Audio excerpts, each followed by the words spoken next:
তোমরা ক্ষমা করা শিখো। আল্লাহ পাক রব্বুল আলামিন বলেন ক্ষমা তো করবা, আর জাহেলদের কাছেও যাওয়া যাবে না, কারণ জাহেলদের কাছে যাবা উল্টাপাল্টা কথা বলবে, রাগ উঠবে, ক্ষমা করতে মন চাবে না।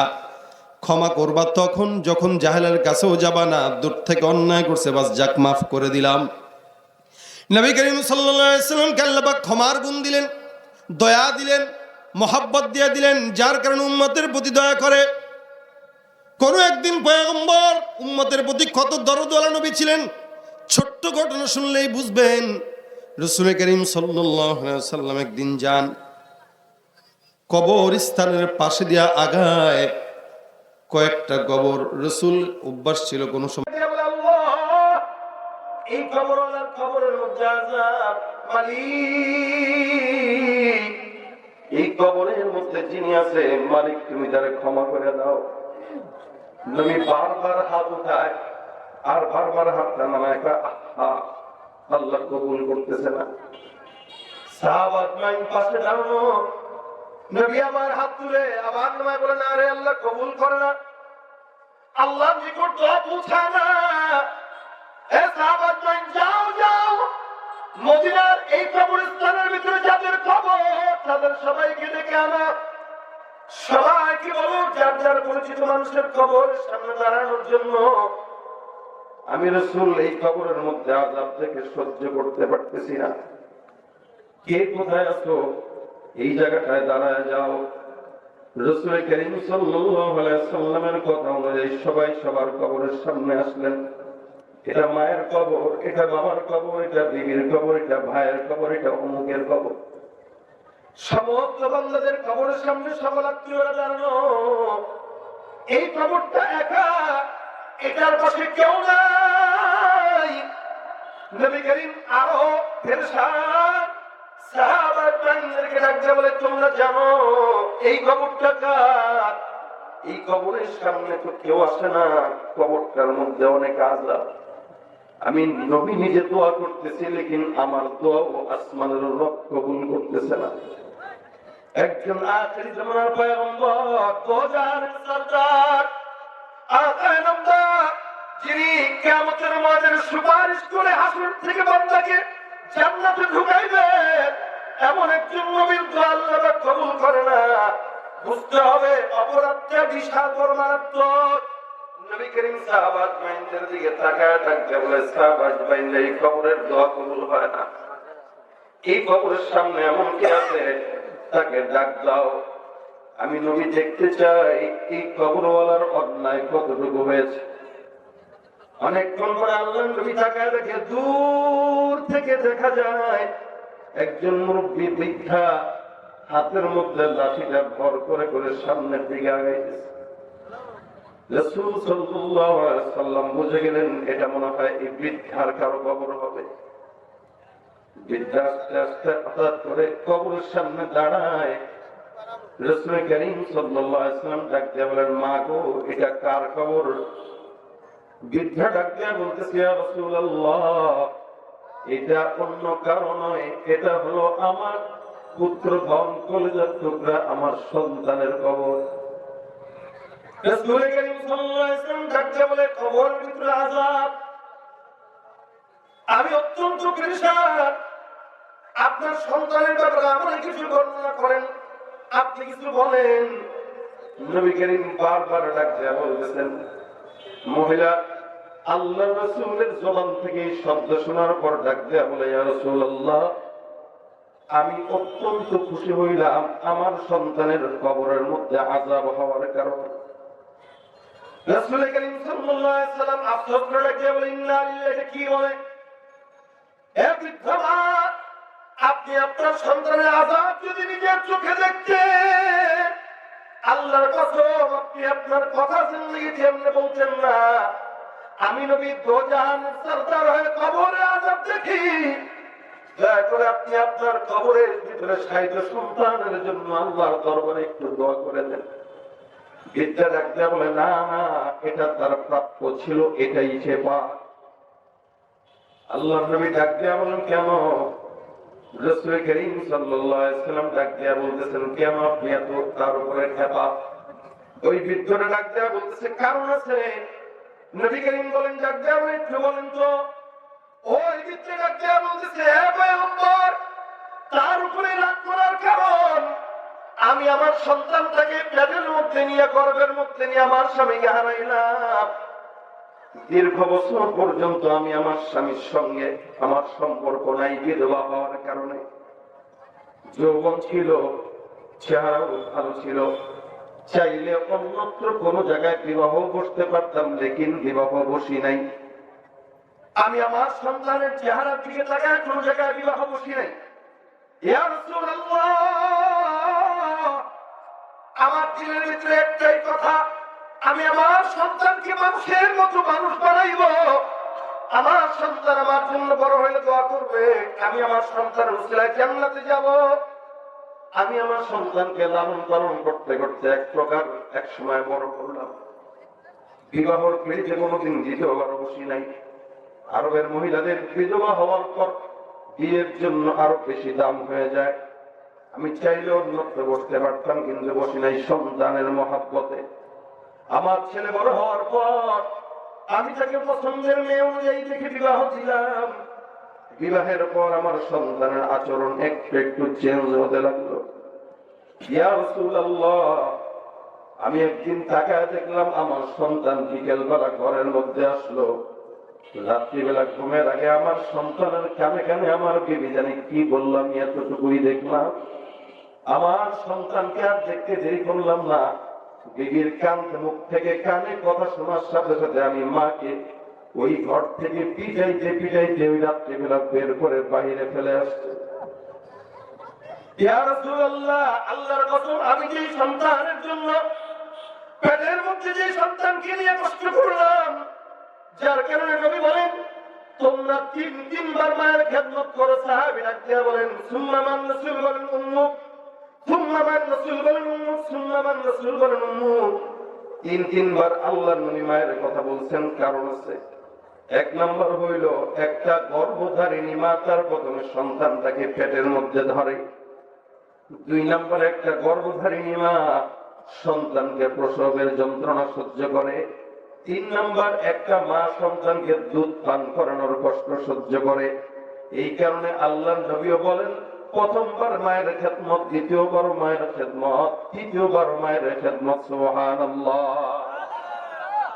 ইয়া রাসূলুল্লাহ, আমি আমার সন্তানকে বুকের মধ্যে লালন করার জন্য কোনদিন কোন স্বামীর বুক বেছে নেই নাই। আমি আমার বুকটা আমার সন্তানের আরামের বিছানা বানাইলাম। এই সন্তানের জন্য জীবন যৌবনটাকে শেষ করলাম। আমার সন্তানের দিকে তাকাইয়া অন্য কোন মহব্বতের জায়গায় যাই নাই। আমার সন্তানকে পছন্দের সুন্দরী রমণী দেখে বিবাহ আমি দিয়ে দিলাম। কিন্তু আমার সন্তান এটা কি করলো? বিবির কথা শুনলো, যাচাইও করলো না, বাছাইও করলো না, তাকাইলো না। যেই মা তাকে দীর্ঘদিন পর্যন্ত নিজেকে আগলায় রাখার জন্য কোনোদিন কোন জায়গায় যায় নাই, সেই মায়ের গায়ের মধ্যে সে আঘাত দিয়ে ঘর থেকে দাঁড়ায় দিল। ইয়া রাসূলুল্লাহ, আমি সেদিন দোয়া করছি, আল্লাহ, হে আসমানের মালিক রব্বে কারীম, যেই সন্তানটা মায়ের মর্যাদা বুঝলো না, ওই সন্তানটাকে খবর তুমি এটার শাস্তি দাও। আল্লাহর নবী বলেন, মা যদি বদদুয়া করে আসমানের রবের মধ্যে মায়ের দোয়ার মধ্যে কোনো তফাৎ থাকে না। হে যুবক, মায়ের সন্তান হওয়ার পরে তুমি বিবির বউ জামাই হয়ে তোমার মাকে তুমি কষ্ট দাও, তুমি চিন্তাও করলা না। যেই মা তোমাকে নারী ছিঁড়ে পেট থেকে বের করলো, সাধারণ অন্য কোন মেয়ের জন্য মাকে কষ্ট দেওয়া আসল সন্তান নয়, এটা হলো নাফরমান সন্তান আলামত। রাসূল করিম সাল্লাল্লাহু আলাইহি ওয়াসাল্লাম শুনলেন, এই মায়ের আচরণটা শুনলেন। রাসূল বলেন, এটা তো অবশ্যই বাস্তবতা। আপনি মা হয়ে দোয়া করলেন, আল্লাহ পাক দোয়া কবুল করলেন। কিভাবে বুঝাই, আমি কিভাবে বুঝাই? আপনার সন্তানের কবরের মধ্যে কি আযাব, এটা যদি আপনি মা চোখে দেখতেন। যে সন্তানের মহাব্বতে পড়ে জীবনে কোনোদিন বিবাহ করেন নাই, এই সন্তানের উপরে আযাবটা একটা নজর দেখলে আপনি জিন্দেগিতেও এই শাস্তিটা মানতে পারতেন না। নবী করিম বলেন, যাক না, যা হয়েছে হোক না, মাফ করে দে। আল্লাহ নবীর কথা শোনার পর মা ডাক দিয়ে বলেন, না না রাসূল, আমি গেলাম। নবী আমার ডাক দিয়ে বলেন, রাসূলের মালিক, এই মায়ের কলমের মধ্যে কবরের আযাবটা দেখা দাও। একটা নজর মাটা একটু সন্তানের কবরের আযাব দেখুক। আল্লাহ নবী দোয়া করলেন, আসমানের মালিক দোয়াটাও কবুল করে নিলেন। মালিক আল্লাহর নবীর কথা শুনে মায়ের মধ্যে কষ্টগুলো দিয়া মাকে সন্তানের কবরের আযাব দেখায় দিলেন। মা সহ্য করতে না পারে চিৎকার দিয়া মা বেহুশ হয়ে পড়ে গেল। নবী করিম ডাক দিয়ে আবার উঠাইলেন। ওই মাটাকে ডাক দিয়ে বলেন, কি ব্যাপার, বেহুশ হইলেন কেন? মা ডাক দিয়া বলেন, ইয়া রাসূলুল্লাহ, আল্লাহর কসম, আমি সহ্য করতে পারি না। একটা সন্তান হওয়ার পর এত কষ্ট করে যে সন্তানের জন্য যদি কোনোদিন স্বামীকে গ্রহণ করতে না পারি, ওই সন্তানের কবরের আযাব আমি মা হয়ে কেমনে সহ্য করি? ইয়া রাসূলুল্লাহ, আপনার কাছে আকুল মিনতি আবদার, পয়গম্বর আমার সন্তানের জন্য দোয়া করেন, আল্লাহ যেন তারে মাফ করে দেয়। নবী করিম সাল্লাল্লাহু আলাইহি ওয়াসাল্লাম ডাকতে আওয়াজ করেন, মালিক মাটাও মাফ করে দিচ্ছে, আল্লাহ এই সন্তানকে তুমিও মাফ করে দাও, কবরের আযাব বাদ দিয়ে দাও। আল্লাহ নবী যখন দোয়া করলেন, রাসূল করিম কিছুক্ষণ পর কবরের দিকে দাঁড়াইলেন, তাকায় দেখেন, রাসূল অন্তরের দৃষ্টি দিয়া দেখেন আল্লাহ পাক রব্বুল আলামিন মা মাফ করার সঙ্গে সঙ্গে বান্দার কবরের আযাব সাথে সাথে মাফ করে দিছে। জনম জনম থাকতে পারি সব কিছুকে ভুলে, মায়ের বিয়োগ ব্যথায় আমি মরছি তিলে তিলে, ওই সোনা মুখ না দেখিলে কেমনে রব ঘরে,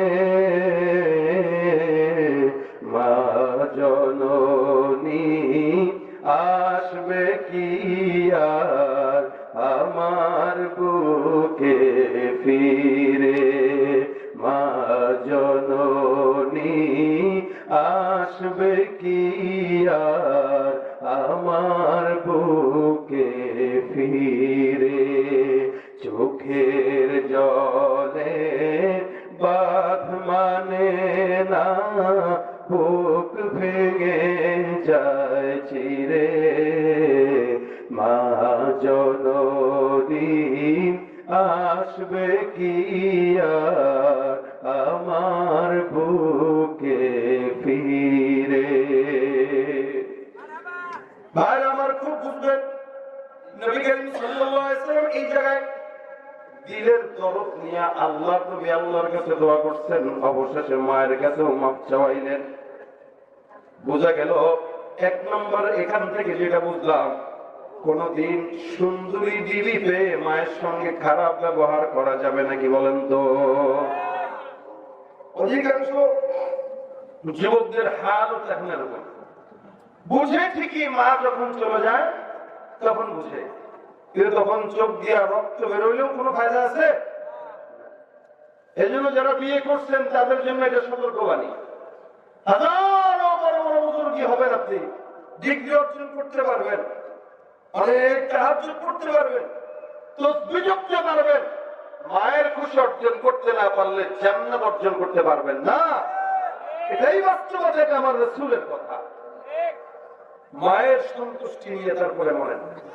দুই নম্বর, রাসূল করিম সাল্লাল্লাহু আলাইহি ওয়াসাল্লামের দরদ থেকে রাসূল সহ্য করতে পারে নাই যে উম্মতের একটা লোক, আরে রাসূল তো কাফেররাও জাহান্নামে যাবে এটাও তো সহ্য করতেন না, সেখানে মুসলমান জাহান্নামে যাবে এটা কিভাবে সহ্য করে?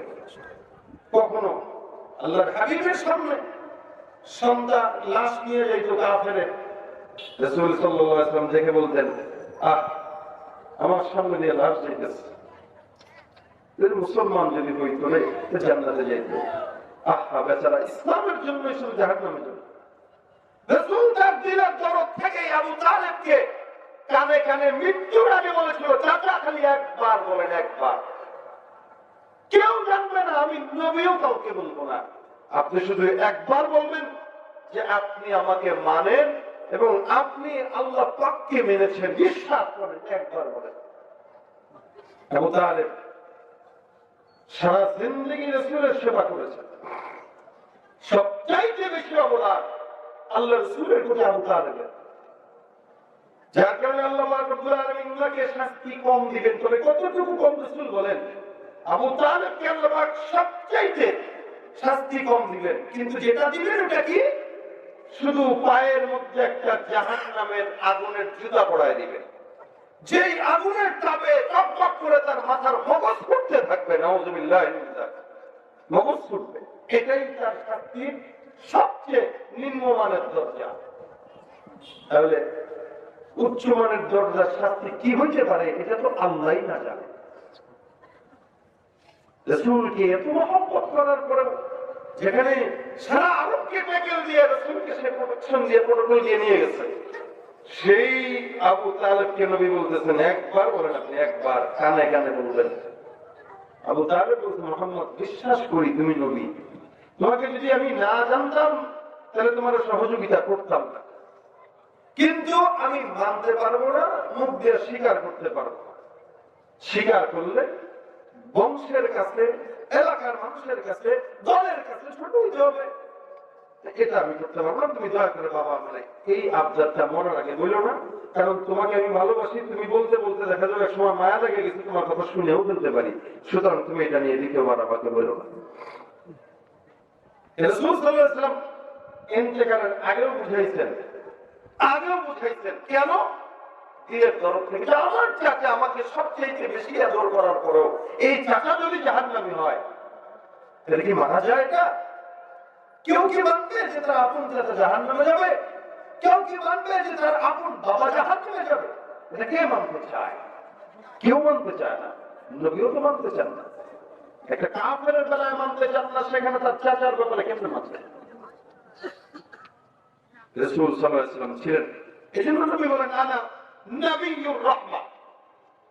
আল্লাহ পাক ডাক দিয়ে বলেন মা আরসালনাকা ইল্লা রাহমাতাল লিল আলামিন ওয়া মা আরসালনাকা ইল্লা রাহমাতাল লিল আলামিন। আমাকে আল্লাহ পাঠান নাই, তবে সারা জমিনের জন্য রহমত পাঠাইছেন। সুবহানাল্লাহ। এই রহমতটাকে নিয়ে নবী করিম সব সময় বারবার উম্মতের জন্য রহমতের দোয়াই করেছেন। এই জন্য নবী বলেন এই নবীকে মানো, অন্তত মহব্বতটা করো, মহব্বতটা অন্তত করো। এক সাহাবী রাসূলের কাছে আসছেন, এটা লাগলে বলতেছেন রাসূল আপনার অনেক ভালো লাগে, এই যে আপনার মজলিস থেকে গেছি আবার উঠে গেছি। রাসূল থেকে গেছেন যে আবার রাসূলের কাছে আসছেন, এসে লাগিয়ে বলতেছেন রাসূল আজ তো আসলাম কাজের জন্য। বলে কি কাজ? একটু আগে না আমার কাছ থেকে গেলাম, আবার আসতে কেন? হুজুর ভালো লাগে, এই যে একবার গেলাম আবার আসতে মন চাইলো, আবার যাচ্ছে আবার আসতে মন চাইলো। এই যে বারবার আপনার কাছে আসা, এটা একটা নেশা হয়ে গেছে। হুজুর এই নেশাটা কি করবো কোন? হুজুর একটা বিপদ, খালি আপনার কাছে আসতে মন চায়। এখন আমি টেনশন করতেছি বাসায় শুয়ে শুয়ে কি যে আপনার কাছে তো দুনিয়াতে মন চাইলে চলে আসতে পারি, জান্নাতে তো আপনি থাকবেন সবচেয়ে উচ্চ জান্নাত, জান্নাতুল ফিরদাউসে। জান্নাতুল ফিরদাউসের উপর হচ্ছে আল্লাহ পাকের আরশ, এটার নিচে হচ্ছে জান্নাতুল ফিরদাউস, আপনি অত উপরে থাকবেন। এখন সেদিন যদি আপনাকে দেখতে মন চায়, এখন দুনিয়াতে যেন দৌড় দিয়ে দিয়ে চলে আসে, সেদিন কি পারবো? এটা আপনি থাকবেন নবীদের সাথে, অন্যদের সাথে, কেমনে সম্ভব আমার মতো সাধারণ সাহাবী আপনার ওই জান্নাতুল ফিরদাউসে যায় দেখা করা? রাসূল সাল্লাল্লাহু আলাইহি ওয়াসাল্লাম বলেন তাই নাকি? বলে হ্যাঁ। এটা কি বলবো আমিও তো কিছু বলতে পারতেছি না। তা আল্লাহ পাক আয়াত নাযিল করে দিয়েছেন, ওয়া মান ইউতিল্লাহা ওয়ার রাসূল ফাউলাইকা মা'আল্লাযীনা আন'আমা আল্লাহু আলাইহিম মিনান নাবিয়্যিন ওয়াস-সিদ্দীকিন ওয়াশ-শুহাদা'i ওয়াস-সালিহিন। এই দুইজনকে মানো, আল্লাহ পাক বলেন দুইজনকে মানো, এক আল্লাহ, দুই রাসূল। এই দুইজনকে মানলে আমি আল্লাহ চারজনের সঙ্গে জান্নাতে রাখবো। কথা বুঝে নাই? কয়জন? চারজনের সঙ্গে। আল্লাহ বলেন মানো দুইজনকে রাখবো চারজনের সঙ্গে। আর এক সাহাবী এসে ডাক দিয়া বলেন মাতা সাআ ইয়া রাসূলুল্লাহ, নবী কিয়ামত কবে? নবী ডাক দিয়া বলেন মা আ'দাদতা, বেটা কয়দিন পর পর এসে কিয়ামতের কথা জিজ্ঞাসা করো, কিসের এত তোমার কিয়ামতের ব্যাপারে আগ্রহ? আর এমন কি আমল আছে যে তুমি কিয়ামত ধরে পার পেয়ে যাবা? প্রস্তুতি কি এটা বলো। সাহাবী ডাক দিয়া বলেন কোনো প্রস্তুতি নাই। রাসূল বলেন তাহলে প্রস্তুতি ছাড়া কিয়ামতের কথা জিজ্ঞাসা করা কেন? সাহাবী ডাক দিয়া বলেন ইন্নী উহিব্বুল্লাহ ওয়া রাসূলাহু, আমার কাছে প্রস্তুতি না থাকলেও আমি আমার রাসূল আর আমার আল্লাহকে ভালোবাসি, এটাই আমার প্রস্তুতি। সুবহানাল্লাহ। নবী করিম